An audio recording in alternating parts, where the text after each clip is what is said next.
मंडळी, 15 मे पर्यंत जे ग्रहमान तयार होत आहे त्या ग्रहमानाचा फायदा तुम्ही एक उपाय करून घेऊ शकता. म्हणजे ते ग्रहमान तुमच्यासाठी लाभदायक ठरू शकतं जर तुम्ही खास पद्धतीचे ज्योतिषशास्त्रीय उपाय केले तर. मग काय उपाय करायचे आहेत आणि काय लाभ होणार आहे, त्याचबरोबर 15 मे पर्यंतचं ग्रहमान नक्की कोणत्या राशींसाठी चांगलं असणार आहे, कोणत्या राशींनी काळजी घ्यायची, या सगळ्या संदर्भात जाणून घ्यायचं असेल तर व्हिडिओ शेवटपर्यंत नक्की बघा. चला तर सुरुवात करूया. पहिला प्रश्न, असं काय खास विशेष ग्रहमान आहे बाबा? तर सूर्याने मेष राशीत 14 एप्रिलला प्रवेश केलेला आहे आणि 15 मे पर्यंत सूर्य मेष राशीमध्ये असणार आहे. हा एक महिन्याचा जो कालावधी आहे, 14 एप्रिल ते 15 मे हा कालावधी आहे, त्याचा लाभ तुम्ही घेऊ शकता. कारण सूर्य त्याच्या उच्च राशीमध्ये आहे. मेष ही सूर्याची उच्च रास आहे. त्याचबरोबर इतर ग्रहांच्या संयोगाने सुद्धा काही चांगले राजयोग याच काळात जुळून येतात. आपण सुरुवात करूया मेष राशीपासून. सूर्याचं मेष राशीमध्ये होणारं हे जे गोचर आहे ते मेष राशीच्या लोकांना काहीतरी नवीन सुरू करण्याची प्रबळ इच्छा निर्माण करणारं ठरेल. जलद निर्णय घ्याल आणि कामं पुढे नेण्यासाठी अगदी तुम्ही सक्रिय असणार आहात. वडील किंवा घरातील मोठ्यांशी बोलताना मात्र सावध राहायचंय, कारण छोट्याशा गोष्टीतनं वाद होऊ शकतात. शिक्षण घेणाऱ्यांसाठी हा काळ मेहनतीचा आहे आणि मेहनतीला चांगलं फळ देणारा सुद्धा आहे. आता तुम्हाला काय उपाय करायचा आहे की ज्याचा फायदा तुम्हाला या काळात होणार आहे? रोज गायत्री मंत्राचा जप करणं तुमच्यासाठी फायद्याचं ठरेल, कारण मेष राशीमध्येच सूर्य आलेला आहे. त्यामुळे या काळाचा लाभ मेष राशीच्या लोकांनी नक्की घ्यायचा आहे. सूर्य हा प्रतिष्ठा देणारा ग्रह आहे. त्याचबरोबर सूर्य आत्मविश्वास देणारा, पद आणि प्रतिष्ठा देणारा, प्रमोशन देणारा सुद्धा तुम्ही म्हणू शकता, असा हा ग्रह आहे. त्यामुळे जर तुम्हाला तुमच्या आयुष्यात हे सगळं हवं असेल तर गायत्री मंत्राचा जप रोज नक्की करा आणि त्याचा लाभ घ्या. आता वळूया वृषभ राशीकडे. नोकरी व्यवसायात वृषभ राशीच्या लोकांना या काळामध्ये लाभ होईल. पदोन्नतीची शक्यता आहे. व्यापारात नवीन दिशा स्पष्ट होतील. सरकारकडून लाभ मिळण्याची बातमी मिळेल. त्याचबरोबर मान आणि प्रतिष्ठासुद्धा वाढेल. अडकलेली कामं पूर्ण होतील. हा काळ नवीन संधींकडे घेऊन जाणारा ठरेल. कामात काही वेगळ्या प्रकारची दिशा मिळू शकते, ज्यामुळे पुढे लाभ होण्याची शक्यता आहे.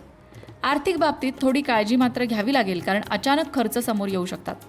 बाहेर किंवा दूरस्थ ठिकाणांशी संबंधित कामं फायदा देऊ शकतात. जे लोक किंवा परिस्थिती आत्तापर्यंत तुम्हाला त्रास देत होती त्यांचा प्रभाव आता आपोआप कमी होताना दिसेल. तुम्ही कुठला उपाय करायचा आहे? वृषभ राशीच्या लोकांनी भगवान शिवशंकरांना जलाभिषेक करायचा आहे.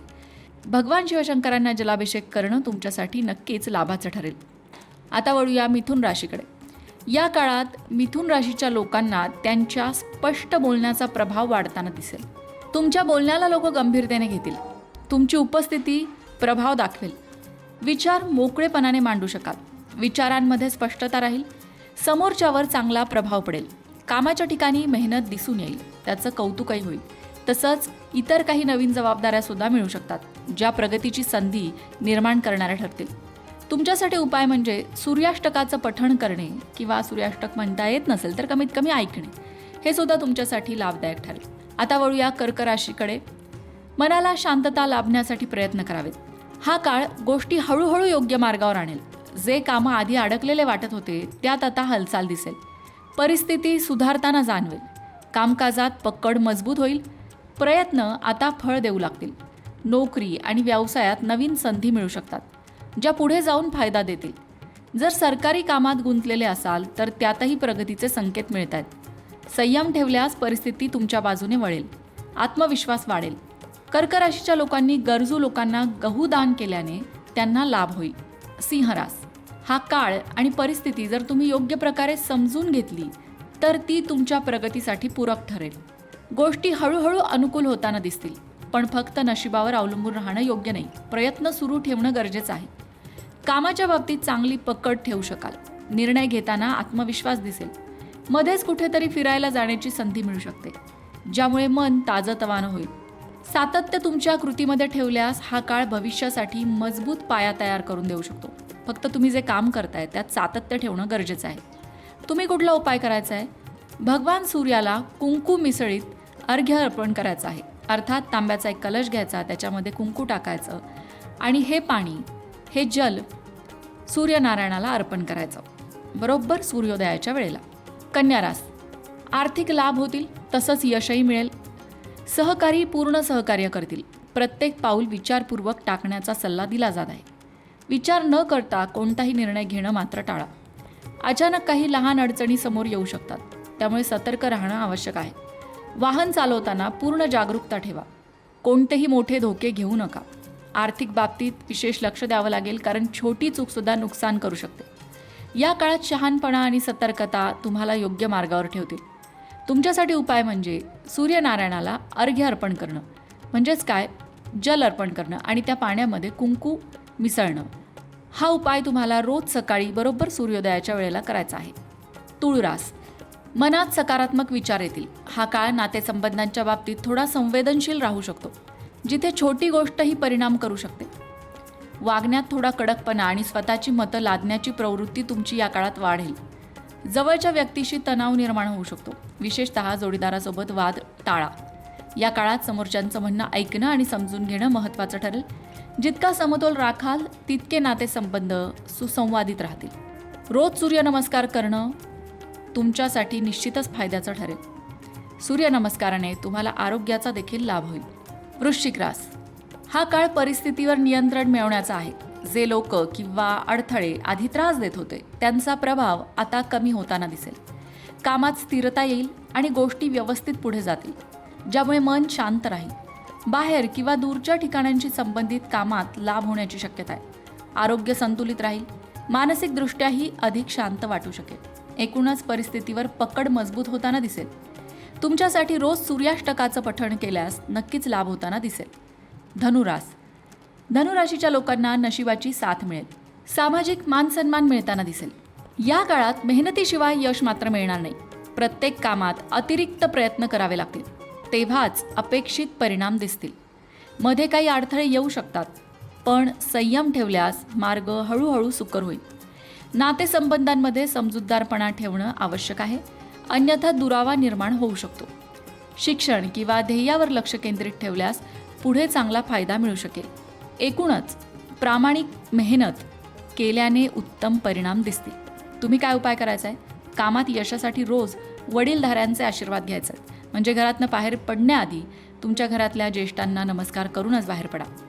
मकर रास, हा काळ अंतर्गत ताण आणि गोंधळ वाढवणारा तुमच्यासाठी सिद्ध होऊ शकतो, त्यामुळे मन स्थिर ठेवणं आवश्यक आहे. निर्णय घेताना स्पष्टता कमी वाटू शकते, त्यामुळे घाईघाईने निर्णय घेणं टाळा.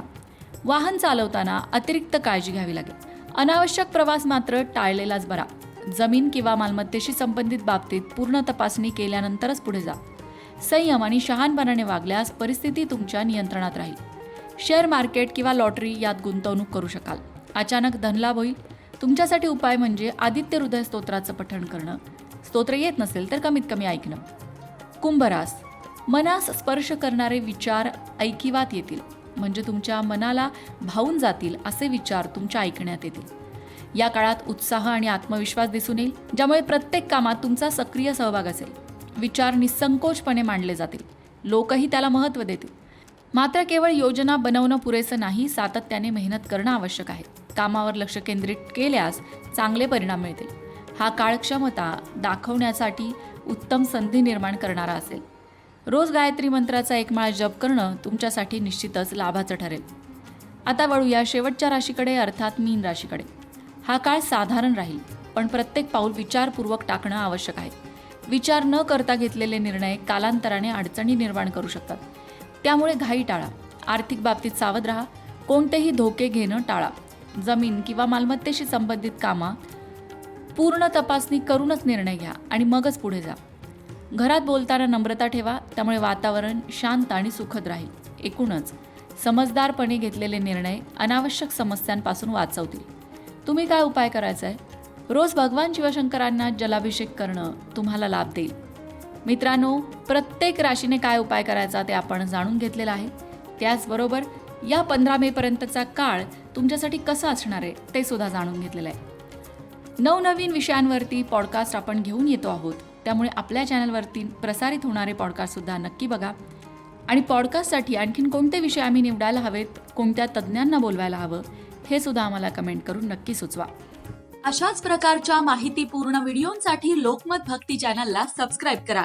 आणि बेल आयकॉनवर सुद्धा क्लिक करा, म्हणजे आमच्या नवनवीन व्हिडिओचं नोटिफिकेशन तुम्हाला मिळत राहील. तसंच योग्य आध्यात्मिक मार्गदर्शनासाठी लोकमत भक्तीच्या फेसबुक पेजला फॉलो करायला विसरू नका.